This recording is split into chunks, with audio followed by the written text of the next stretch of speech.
વાત કરીએ રાજધાની દિલ્હીની, જ્યાં સવારે 9 સુધી સરેરાશ 8% મતદાન થયું છે। સવારે 7 વાગ્યાથી શાંતિપૂર્ણ મતદાનની શરૂઆત થઈ। શાંતિપૂર્ણ વાતાવરણમાં મતદાન અત્યાર સુધીમાં 8% મતદાન થયું। વિધાનસભાની તમામ 70 બેઠકો પર 1.56 કરોડ મતદાતાઓ મતાધિકારનો ઉપયોગ કરવાના છે। દિલ્હીમાં ત્રિપાંખીયો જંગ જામ્યો છે। ચૂંટણીમાં ભાજપ, કોંગ્રેસ અને આમ આદમી પાર્ટી ત્રણેય મેદાનમાં છે। 70 બેઠકો પર કુલ 13,766 मतदान केन्द्रों छे अने कुल 699 उम्मीदवारों मैदान में छे। शांतिपूर्ण मतदान सुनिश्चित करवा माटे अर्धलश्करी दळोनी 220 कंपनीओ, 35,626 दिल्ली पोलीस कर्मचारीओ अने 19,000 होमगार्ड्स तैनात कराया छे। लगभग 3,000 मतदान मथकोने संवेदनशील जाहिर कराया छे अने केटलाक स्थळो पर ड्रोन सर्वेलन्स सहित विशेष सुरक्षा व्यवस्था करवामां आवी छे। दिल्ली पोलीसना जणाव्या अनुसार संवेदनशील मतदान मथको पर वधारानी पोलीस दळो तैनात करवामां आवशे। दिल्ली में अरविंद केजरीवाल की आम आदमी पार्टी सतत त्रीजी वखत सत्ता जाळवी राखवा माटे लड़ी रही है, ज्यारे भाजप राष्ट्रीय राजधानी में 27 वर्षथी सत्ता में नथी। दिल्ली में 2013 सुधी 15 वर्ष सुधी शासन करनार कांग्रेस पाछली बे चूंटणी में एक पण बेठक जीती नथी शकी, जेना कारणे ते फरी एक वखत पोतानी सत्ता मेळववा माटे मथी रही है।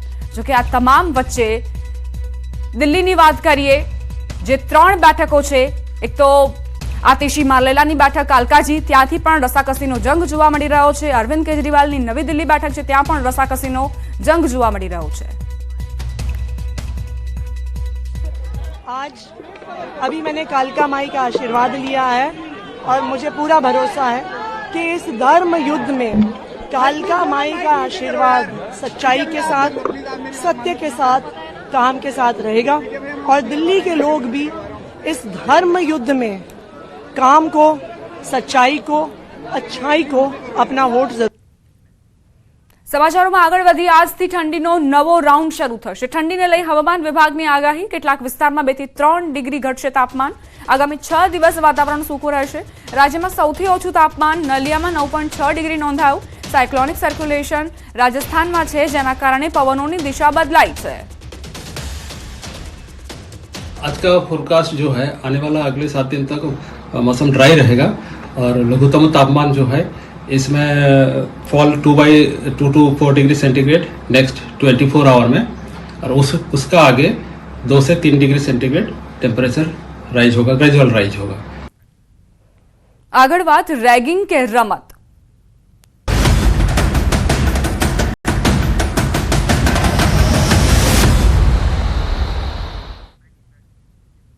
सूरतना एक वीडियोथी Sardar Vallabhbhai national institute of technology college सामे सवालो उठी रह्या छे।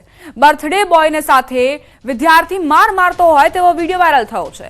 बर्थडे बॉयने पट्टाथी मारतो वीडियो वायरल थयो। पट्टो मारता कहेवायुं रड अने बेसी जा। पट्टो मारनारे कह्युं पण युवक न मान्यो अने कह्युं न मानता साथी विद्यार्थी मार मारतो ज रह्यो। वीडियोमां घटनाने जोई रहेला अन्य विद्यार्थीओए कह्युं वीएनआईटी में बर्थडे अने प्लेसमेंटनी उजवણીમાં પટ્ટા મારવા એ રિવાજ છે। વિડિયો વાયરલ થતા ડિરેક્ટરે કહ્યું આ રેગિંગ નહીં રમત છે। જો કે આશ્ચર્યની વાત એ છે કે ડિરેક્ટરે આ બનાવને રમત ગણાવી છે। તેમ છતાં કમિટી બનાવી તપાસની વાત કરી છે અને આ બનાવમાં હજુ સુધી કોઈ સામે પગલાં નથી લેવાયા। સંવાદદાતા કીર્તેશ જોડાઈ ગયા છે વધુ જાણકારી સાથે। કીર્તેશ, ડાયરેક્ટર પોતે એવું કહી રહ્યા હોય કે આ તો રેગિંગ નથી રમત છે, તો અન્ય વિદ્યાર્થીઓ તો એવું જ સમજવાના ને કે આ તો બાપનો બગીચો છે, કંઈ પણ કરી શકીએ। બિલકુલ, સુરતના પીપલોજ વિસ્તાર એટલે કે ડુમ્મસ રોડ પર આવેલી એસપીએનઆઈટી કોલેજ છે, તેમાં ખાસ આ પ્રકારની ઘટનાઓ સામે આવતી હોય છે। એક વિદ્યાર્થી અન્ય વિદ્યાર્થીઓ સાથે આ પ્રકારના કૃત્ય કરતો હોય તેવા રસ્તા પર નજારા અનેક વખત જોવા મળ્યા છે। ખાસ કરીને ન્યૂઝ 18 ગુજરાતીએ આ જ પ્રકારનો રેગિંગનો એક મામલો આજથી 5 વર્ષ પહેલા ઓપન કર્યો હતો, પણ તે સમયે પણ ડાયરેક્ટરે કહી દીધું હતું કે આ તો માત્ર વિદ્યાર્થીઓની મસ્તી છે। જે વિડીયો છે સ્પષ્ટપણે દેખાઈ રહ્યો છે કે મસ્તી છે કે રેગિંગ કરવામાં આવી રહી છે, એટલે કે રેગિંગ પણ આ જ પ્રકારની હોય છે। એવું તો હોતું નથી કે રેગિંગમાં એક વિદ્યાર્થી બીજા વિદ્યાર્થીની હત્યા કરી નાખતો હોય, એવા ગંભીર ગુનાના અંજામ આપતો હોય, કારણ કે એ હદે મસ્તી કરવામાં આવતી હોય કે સામેવાળો જે વિદ્યાર્થી જેની જોડે મસ્તી કરવામાં આવે છે તે ગુસ્સે ભરાઈ જતો હોય અથવા તો તે મસ્તી સહન નથી કરી શકતો। એ જ પ્રકારે આ રેગિંગનો વિડીયો વાયરલ થયો છે। ત્યારે હવે એસપીએનઆઈટીના સંચાલકો પોતાની ચામડી અથવા પોતાની ઇજ્જત બચાવવા માટે કોઈ પણ સ્ટેટમેન્ટ આપી શકશે અને આ સમગ્ર મામલાને દબાવવાનો પ્રયાસ કરશે। ખાસ કરીને સુરતની એસપીએનઆઈટી કોલેજ છે કે જે મોટે પ્રમાણમાં સાઉથ ઇન્ડિયાના વિદ્યાર્થીઓ અહીંયા અભ્યાસ કરતા હોય છે અને તે તમામ આ પ્રકારની રેગિંગ કરતા હોય તેવા દ્રશ્યો દરરોજ જ જોવા મળે છે. કીર્તેશ, આ પહેલા પણ અનેક ઘટનાઓ બની ચૂકી છે જ્યાં વિદ્યાર્થીઓ આ પ્રકારના ટોર્ચરના કારણે જ આત્મહત્યા કરી લે છે, પોતાનું જીવન ગુમાવી દે છે. તો આ જે વિદ્યાર્થીઓ છે, જે વિદ્યાર્થીઓ આ જુલમ ગુજારી રહ્યા છે, તેઓ ક્યારે બદલાશે? તેમની સામે પણ કડક કાર્યવાહીની જરૂર છે. બિલકુલ, આવા કેસમાં જે ભોગ બનનાર વિદ્યાર્થી છે તે કહી શકાય કે આ પ્રકારની ફરિયાદ કરે છે ત્યારે કોલેજનું પ્રશાસન જાગે છે અને રેગિંગનો મુદ્દે તપાસ કમિટી બેહાડે છે, પોલીસ ફરિયાદ થતી હોય છે. પણ જ્યારે વિદ્યાર્થી ફરિયાદ નથી કરતો, કારણ કે સામે રેગિંગ કરનાર વિદ્યાર્થીઓનો સમૂહ એટલો મોટો હોય છે કે જેને લઈને તે આ વાતને રફે દફે કરતા હોય છે. પરિણામે આવા વિદ્યાર્થીઓને રેગિંગ કરવાનો એક મોકો મળી જાય છે. સૌથી મહત્વની વાત છે કે ડુમ્મસ રોડ પર આવેલી આ કોલેજમાં આ પ્રકારના દ્રશ્યો કાયમી જોવા મળતા હોય છે. તેનું જીવતું ઉદાહરણ કહી શકાય હું પોતે છું, કારણ કે હું એ વિસ્તારમાં રહું છું અને રાત્રિ દરમિયાન હું આ પ્રકારના ઘણા દ્રશ્યો જોતો હોઉં છું, કારણ કે જે પ્રકારે રેગિંગ કરતા હોય છે પણ જેની રેગિંગ થતી હોય તે બોલવા તૈયાર નથી હોતા, તેને લઈને આવા મામલા સામે નથી આવતા. પણ ગઈકાલે આ જે ઘટના છે, આ ઘટના જે પ્રકારે થઈ રહી હતી, રીતસર ખબર પડતી છે કે આ વસ્તુમાં રેગિંગ થઈ રહી છે. પહેલો વિદ્યાર્થી અકળાઈ રહ્યો છે પણ તમામ વિદ્યાર્થીઓ તેની મજા લઈ રહ્યા છે. જોકે જે ભોગ બનનાર વિદ્યાર્થી આજે પણ કોલેજના સંચાલકો પાસે જઈને ફરિયાદ કરે તો ચોક્કસપણે રેગિંગનો મામલો સામે આવે. પણ આ કોલેજમાં આ પ્રકારની રેગિંગની ઘટનાઓ સતત બનતી છે. ભૂતકાળમાં આ કોલેજના વિદ્યાર્થીઓ રેગિંગને લઈને આપઘાત કરવાની ઘટનાઓ પણ સામે આવી છે. કીર્તેશ, જેવી રીતે તમે કહ્યું કે જે ભોગ બનનાર છે તે જ તૈયાર નથી કે તે ફરિયાદ નોંધાવે, એટલે શું જે કોલેજના જે સંચાલકો છે તેઓ એવો માહોલ જ નથી બનાવી શક્યા કે વિદ્યાર્થીઓ સુરક્ષિત મહેસૂસ કરે કે ફરિયાદ અમે દાખલ કરાવીશું તો પગલાં લેવાશે?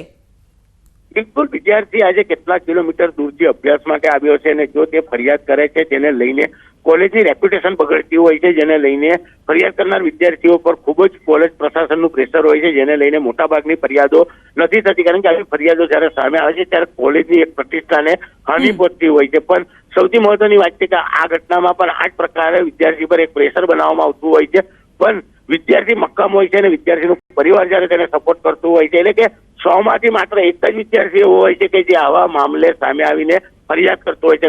ફરિયાદ કર્યા પછી એ વિદ્યાર્થીઓનો જયારે આપણે ઇતિહાસ તપાસવા જઈએ તો તેમને કોલેજ તરફથી ખૂબ જ હેરાનગતિ કરવામાં આવતી હોય છે. એટલે કે જે લોકોએ આજ સુધી રેગિંગની ફરિયાદ કરી છે તેમને પ્રશાસન અને કોલેજ તરફથી હેરાનગતિ થતી હોય છે, જેને લઈને વિદ્યાર્થીઓ આવી ફરિયાદમાં કરવાનું ટાળતા હોય છે. જ્યારે બીજી બાજુ એ જ કોલેજમાં અભ્યાસ કરવાનો હોય છે અને જે લોકોએ તેની રેગિંગ કરી છે તેમના વિરુદ્ધ ફરિયાદ કરતા તે અથવા તેમના અન્ય ગ્રુપના લોકો તેમને બીજી રીતે હેરાન કરતા હોય છે, જેને લઈને મોટા પ્રમાણમાં ફરિયાદ થતી નથી. માત્ર 100માંથી 1% ફરિયાદ થતી હોય છે અને ફરિયાદ થાય તો જ સમગ્ર મામલો સામે આવતો હોય છે. પણ SVNIT કોલેજમાં સતત રેગિંગ થાય છે જેવી ફરિયાદો આવે છે. કોઈ પણ જાતનો માહોલ નથી કે ત્યાં આગળ આવી તમામ વસ્તુઓ માટે કોઈ કાર્યવાહી થાય. કહી શકાય કે રેગિંગ ઘટનાઓ માટે સ્પેશિયલ સ્ક્વોડ બનાવવામાં આવ્યા છે, પણ આ સ્ક્વોડ પણ માત્ર કાગળ ઉપર ઘોડા દોડાવતા હોય તેવું દેખાઈ રહ્યું છે. વિડીયો જે રીતનો સામે આવ્યો છે, વિડીયો જોતા ખ્યાલ આવે છે કે આ વિદ્યાર્થીને પટ્ટા વડે માર મારી તેની રેગિંગ કરવામાં આવી રહી છે. કીર્તેશ, આજે ડાયરેક્ટર એવું જવાબ આપી રહ્યા છે કે આ રેગિંગ નથી, રમત છે, અને વિદ્યાર્થીઓ કહી રહ્યા છે કે આ રિવાજ છે કે જ્યારે કોઈકની બર્થડે હોય અથવા તો પ્લેસમેન્ટ થાય તો આ રીતે પટ્ટા મારીને અમે ઉજવણી કરી રહ્યા છીએ. સવાલ અહીં એ કે આવી રીતે શારીરિક રીતે ટોર્ચર કરવામાં આવે, જ્યારે ડિરેક્ટર જ એવું માને છે કે આ રમત છે તો આ વિદ્યાર્થીઓ તો માનવાના જ છે. જી કીર્તેશ.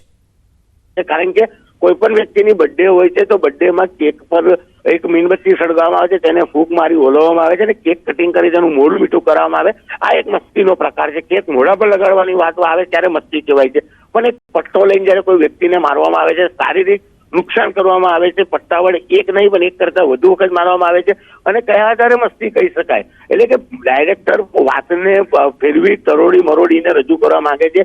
વિડીયો જોતા તમને સ્પષ્ટપણે દેખાય છે કે વિદ્યાર્થીની રેગિંગ કરવામાં આવે છે, મને ખબર પડે છે અને આપણા જે દર્શકો જોતા હોય તેમને ખબર પડે છે કે આ વિદ્યાર્થીને પટ્ટા વડે માર મારી તેની રેગિંગ કરવામાં આવે છે. તો એને રેગિંગ કહેવામાં આવે છે, મસ્તી કહેવામાં આવે છે. ડાયરેક્ટરને કદાચ એમની વ્યાખ્યા અલગ હોય તો આપણને ખ્યાલ નથી, પણ જે વિડીયો સામે આવ્યો છે એ સ્પષ્ટપણે રેગિંગ કરતા હોય તેવો વિડીયો દેખાઈ રહ્યો છે.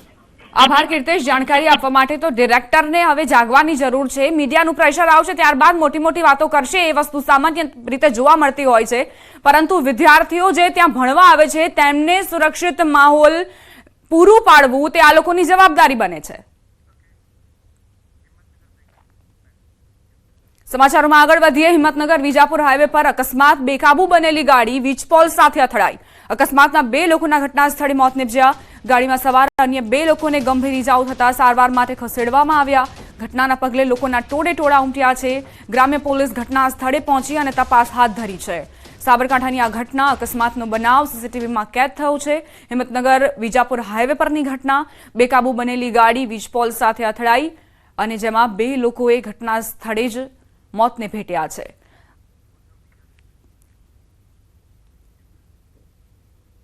તો ગાડીમાં સવાર જે 2 લોકો હતા તેમને ગંભીર ઇજાઓ પહોંચી છે. એક ગાડી જેમાં 2 વ્યક્તિઓ મોતને ભેટ્યા છે અને 2 વ્યક્તિ ગંભીર રીતે ઇજાગ્રસ્ત થયા છે. કારનો પણ કચરઘાણ વળી ગયો હોય તેવી સ્થિતિ. કારને પણ ખૂબ જ નુકસાન પહોંચ્યું છે વીજપોલ સાથે અથડાતા જ.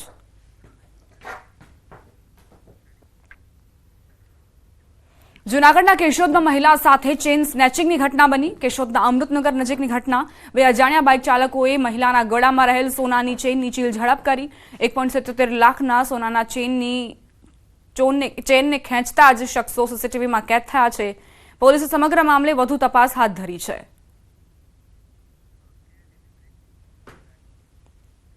ખેડાના ગળતેશ્વરમાં ફાયરિંગની ઘટના બની. સોસાયટીના રહીશો અને બિલ્ડર વચ્ચે બબાલ થઈ. સોસાયટીના રસ્તા બાબતે બબાલ થતા જ બિલ્ડરે 1 થી 3 રાઉન્ડ ફાયરિંગ કર્યું. સેવાલિયાનો આ વિડીયો હોવાનું અનુમાન છે. પોલીસે ઘટના સ્થળે પહોંચીને તપાસ હાથ ધરી છે. વાયરલ વિડીયોની ન્યૂઝ 18 ગુજરાતી પુષ્ટિ નથી કરતું.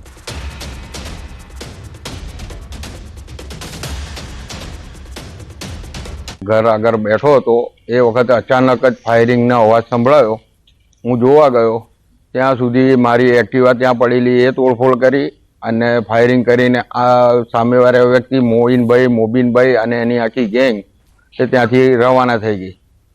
હવે એ છેલ્લા 3-4 દિવસથી રસ્તા બાબતે કકરાટ કરીને ફરિયામાં આવીને ધમાલ કરે છે. હાજી શકીલભાઈ, પછી મુમિતભાઈ ઇકબાલભાઈ વોરા અને મોબીનભાઈ બહુરૂભી તરીકે ઓળખાય છે અને એમની પાછળ ભોલાભાઈ તરીકે છે. એમનો બાબો આમિર છે.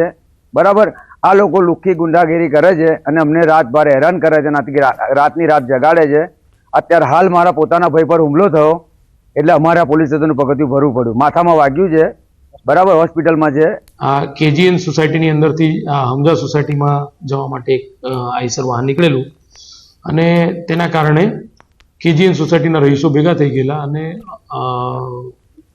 તે દરમિયાનમાં સામેથી કેટલાક ઈસમો આવેલા અને તેમની સાથે હમઝા સોસાયટીના જે બિલ્ડર છે તેના તરફે કેટલાક ઈસમો આવી ગયેલા અને બંને જે ટોળા છે એમાં ઝઘડો જે ઊભો થયેલો. 4-5 રાઉન્ડ ફાયરિંગ કરેલી તેવી અત્યારે વિગતો પ્રાથમિક દ્રષ્ટિએ અમને મળેલી છે. પોલીસે ઘટના સ્થળે પહોંચી અને જે લોકોના ટોળા છે એને વિખેરી નાખેલા છે. હાલની અંદર જે બનાવ છે બનાવ સંદર્ભે ફરિયાદની ફરિયાદ લેવાની કાર્યવાહી ચાલુ છે. ભરૂચમાં એક જ મકાનમાં બીજી વખત આગ લાગી. ધોળીકોઈ બજાર વિસ્તારમાં મકાનમાં ભીષણ આગ લાગી. ફરી એ જ મકાનમાં આગ લાગતા અફરાતફરી મચી. અગાઉ આ જ 3 માળના મકાનમાં ભીષણ આગ ફાટી નીકળી હતી ત્યારે ફરી એ જ મકાનમાં આગ લાગી અને દોડધામ મચી ગઈ હતી. મકાનમાં ભીષણ આગ લાગતા ફાયર વિભાગની મદદ લેવામાં આવી. એક જ મકાનમાં બીજી વખત આગ ભભૂકી ઉઠી. ધોળીકોઈ બજાર વિસ્તારનું આ મકાન જેમાં આગ લાગી હોવાના સમાચાર. આ પહેલા પણ દુર્ઘટના બની હતી અને વધુ એક વખત આગ લાગતા જ અફરાતફરીનો માહોલ સર્જાયો હતો. આગ કયા કારણોસર બીજી વખત લાગી છે તે કારણ હજુ જાણી શકાયું નથી.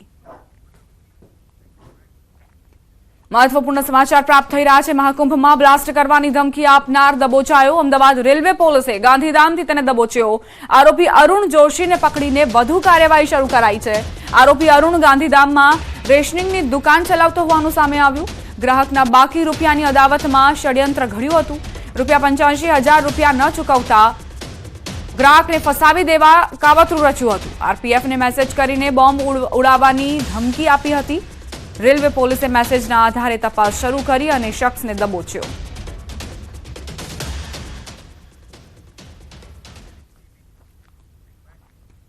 અમદાવાદના ગુલબાઈ ટેકરામાં રાત્રે પોલીસ પર થયેલા પથ્થરમારાનો મામલો. પોલીસે 6 આરોપીની ધરપકડ કરી. અન્ય આરોપીઓની વિડીયો તેમજ સીસીટીવીના આધારે તપાસ શરૂ કરાઈ છે. લગ્નમાં ડીજે મુદ્દે પોલીસે બંધ કરવાનું કહેતા જ માથાકૂટ થઈ હતી. ત્યારબાદ ટોળા દ્વારા પોલીસ પર પથ્થરમારો કરાયો હતો. તાત્કાલિક આજુબાજુની મોબાઈલો અને પોલીસની કાર્યવાહી 5 મિનિટમાં બધા સર્વે જગ્યાએ પહોંચી ગયેલા અને એ જે ડીજેનો સાઉન્ડવાળો જે રાઇસર ટેમ્પો હતો એની સાથે પોલીસ કોન્સ્ટેબલને બેસાડી અને પોલીસ સ્ટેશન લઈ જઈ અને કાર્યવાહી કરવા માટેની તજવીજ કરતા હતા. એ દરમિયાનમાં અંધારામાંથી દૂરમાંથી આસપાસના લોકો એકઠા થયેલા હતા, 25 થી 30 જેટલા. એમને પોલીસ ઉપર જે ઈંટો અને પથ્થરોના ઘા કરેલ હતા, જેના ભાગરૂપે આ નરવતસિંહને ગાલના ડાબી બાજુના ભાગે તેમજ કપાળમાં ભાગે પથ્થરો વાગતા સાદી ઈજા થયેલી છે. અમદાવાદના દરિયાપુર વિસ્તારની લોખંડવાલા હોસ્પિટલમાં ડોક્ટર પર થયેલા હુમલા મામલે પોલીસે 3 આરોપીની ધરપકડ કરી છે. ઉલ્લેખનીય છે કે 2 દિવસ પહેલા સારવાર માટે ગયેલ દર્દી અને પરિવારજનોએ ડોક્ટર સાથે મારામારી કરી હતી, જે મામલે દરિયાપુર પોલીસ સ્ટેશનમાં ફરિયાદ નોંધાઈ હતી. ત્યારે પોલીસે 3 આરોપીઓની ધરપકડ કરીને આગળની કાર્યવાહી શરૂ કરી છે. અમદાવાદના દરિયાપુર વિસ્તારમાં આવેલી લોખંડવાલા હોસ્પિટલમાં ડૉક્ટર પર હુમલાની ઘટના બની હતી. 2 દિવસ પહેલાં આ ઘટના બની હતી અને એમાં એક દર્દીને સારવાર આપવા મામલે દર્દીના 3 સગાઓએ ડૉક્ટર પર હુમલો કર્યો હતો. પહેલાં ડૉક્ટર સાથે બોલાચાલી કરી હતી અને ત્યારબાદ ડૉક્ટર પર સાથે મારામારી કરવામાં આવી હતી અને ત્યારબાદ એ ડૉક્ટર પર તીક્ષ્ણ હથિયાર વડે હુમલો કરવામાં આવ્યો હતો. દરિયાપુર પોલીસે આ 3 આરોપીની ધરપકડ કરી અને તપાસ કરવામાં આવી રહી છે કે ખરેખર આ ઘટનામાં શું બન્યું હતું. કેમેરામેન ખેંગા રાઠોડ સાથે સંજય ટાંક, ન્યૂઝ 18 ગુજરાતી, અમદાવાદ. સુરેન્દ્રનગરમાં 77 વર્ષીય વૃદ્ધા સાથે દુષ્કર્મ. ઘરમાં ઘૂસી રૂપિયા માંગ્યા, દુષ્કર્મ આચર્યું. અજાણ્યો શખ્સ દુષ્કર્મ આચરી નાસી છૂટ્યાની ફરિયાદ. ઘાયલ વૃદ્ધાને હોસ્પિટલ ખસેડાયા છે. સુરેન્દ્રનગરમાં 77 વર્ષીય વૃદ્ધા જેમની સાથે દુષ્કર્મ આચરાયું. ઘરમાં ઘૂસીને પહેલા તો રૂપિયા માંગવામાં આવ્યા અને ત્યારબાદ દુષ્કર્મ આચરાયું. અજાણ્યો શખ્સ દુષ્કર્મ આચરીને ફરાર થયો હોવાની જાણકારી છે. ઘાયલ વૃદ્ધાને હોસ્પિટલ ખાતે ખસેડવામાં આવ્યા છે. જૂનાગઢના કેશોદમાં અકસ્માતની ઘટના બની. ઝાડ સાથે કાર અથડાતા 2ના મોત થયા તથા 2 લોકોને ઈજા પહોંચી. બંને ઈજાગ્રસ્તોને સારવાર માટે હોસ્પિટલ ખસેડવામાં આવ્યા છે. કારમાં સવાર 4 લોકો લગ્ન પ્રસંગમાં આવ્યા હતા. વહેલી સવારે 3 વાગે ઘટના બની હતી. કેશોદ ફાયર ટીમ તેમજ પોલીસે ઘટના સ્થળે પહોંચીને જરૂરી કાર્યવાહી હાથ ધરી.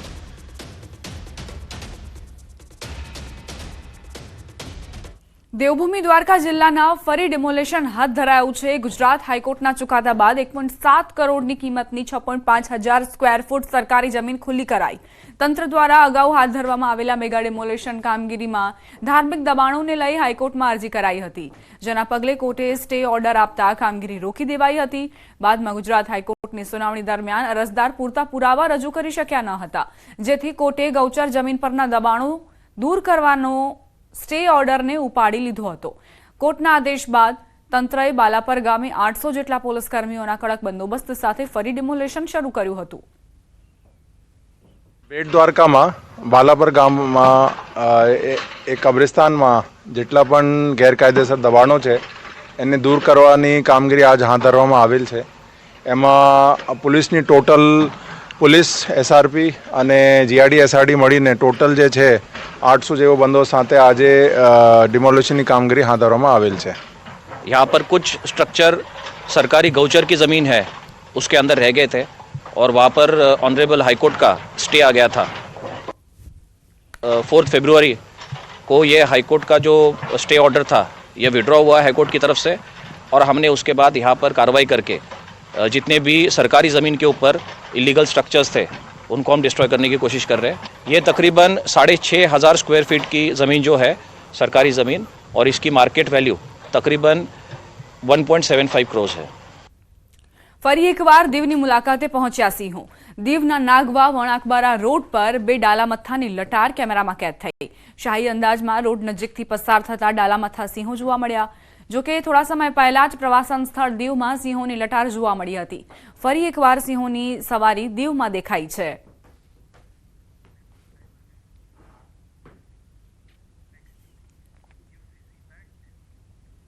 રાજ્યમાં યુસીસી લાગુ કરવા અંગે 5 સભ્યની કમિટીની રચના કરવામાં આવી છે. યુસીસી કમિટીના સભ્ય આરસી કોડેકરે કમિટીની રચનાને બિરદાવી છે. તેમણે કહ્યું કે આ કમિટી કોઈને ભેદભાવ ન થાય એ રીતે મુસદ્દો ઘડવા માંગશે.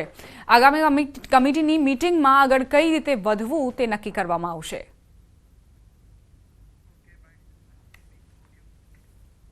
જે 5 સભ્યોની નિમણૂક કરવામાં આવી છે એ સર્વગ્રાહી રિપોર્ટના આધારે પોતાનો નિર્ણય લેશે અને જ્યારે મીટિંગ થશે એ મીટિંગમાં નિર્ણય કરવામાં આવશે કે પ્રાથમિક રીતે શું કરવાનું અને આખરી મુસદ્દા માટે કઈ રીતે કાર્યવાહી કરવી. સુરતના સામાજિક કાર્યકર ગીતાબેન શ્રોફની યુસીસી કમિટીમાં સભ્ય તરીકે નિયુક્તિ. ગીતાબેને સરકારના નિર્ણયને આવકાર્યો. તેમણે કહ્યું કે દરેક ભારતીય માટે સમાન કાયદો હોવો જોઈએ. હું માનું છું કે 30 વર્ષથી મેં મહિલા, બાળક અને પરિવાર માટે જે કાર્ય કર્યું છે, કદાચ એના અનુભવ પરથી હું સમાજમાં ખરું મારું જે પ્રદાન હતું તેનો હું કંઈક નિચોડ આપી શકીશ. ટોરેન્ટ પાવરના શેરધારકો આનંદો. ત્રીજા ક્વાર્ટરમાં 33% ચોખ્ખો નફો થતા 140% ડિવિડન્ડ આપવાની જાહેરાત કરાઈ છે. વાર્ષિક ધોરણે આ ત્રિમાસિક ગાળામાં ઊંચા ટીસીઆઈના કારણે કંપનીના નફામાં ₹121 કરોડનો વધારો થયો છે. નાણાકીય વર્ષ 2024-25ના ત્રીજા ક્વાર્ટરમાં ઓપરેશન્સમાંથી 6,499 કરોડની આવક રહી, જે વર્ષ 2023-24ના ત્રીજા ક્વાર્ટરની સરખામણીએ 2%નો વધારો થયો છે. નાણાકીય વર્ષ 2024-25ના ત્રીજા ક્વાર્ટરમાં વાયટીડીમાં 22,709 કરોડ રહી, જે નાણાકીય વર્ષ 2023-24ના ત્રીજા ક્વાર્ટરમાં 20,655 કરોડ હતી, જેમાં 10%નો વધારો નોંધાયો છે. મહત્વનું છે કે ટોરેન્ટ પાવરે 41,000 કરોડની વાર્ષિક આવક ધરાવતા ટોરેન્ટ ગ્રુપની 27,183 કરોડની ઇન્ટિગ્રેટેડ પાવર યુટિલિટી ધરાવતી એક પ્રમુખ કંપની છે, જે દેશના પાવર સેક્ટરની સૌથી મોટી કંપનીઓ પૈકીની એક છે અને પાવર જનરેશન, ટ્રાન્સમિશન અને ડિસ્ટ્રીબ્યુશનની સમગ્ર પાવર વેલ્યુ ચેઇન ધરાવે છે.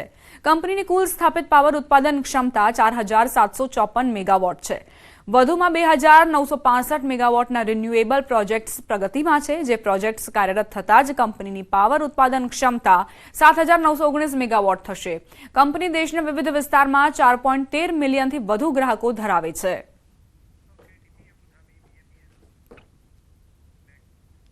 અબુધાબીમાં પ્રથમ હિન્દુ બીએપીએસ સ્વામિનારાયણ મંદિરને 1 વર્ષ પૂર્ણ થતા પ્રથમ પાટોત્સવ ઉજવાયો, જેમાં વૈશ્વિક શાંતિ માટે પ્રાર્થના, મહાપૂજા અને વિવિધ સાંસ્કૃતિક કાર્યક્રમોનું આયોજન કરવામાં આવ્યું.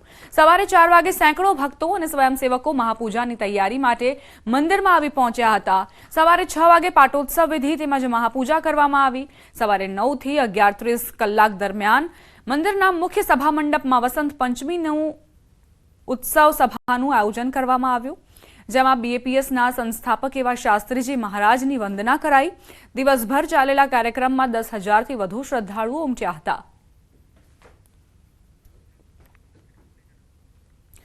પ્રથમ હિન્દુ બીએપીએસ મંદિર, જેને 1 વર્ષ પૂર્ણ થતાં જ પાટોત્સવની ઉજવણી કરવામાં આવી.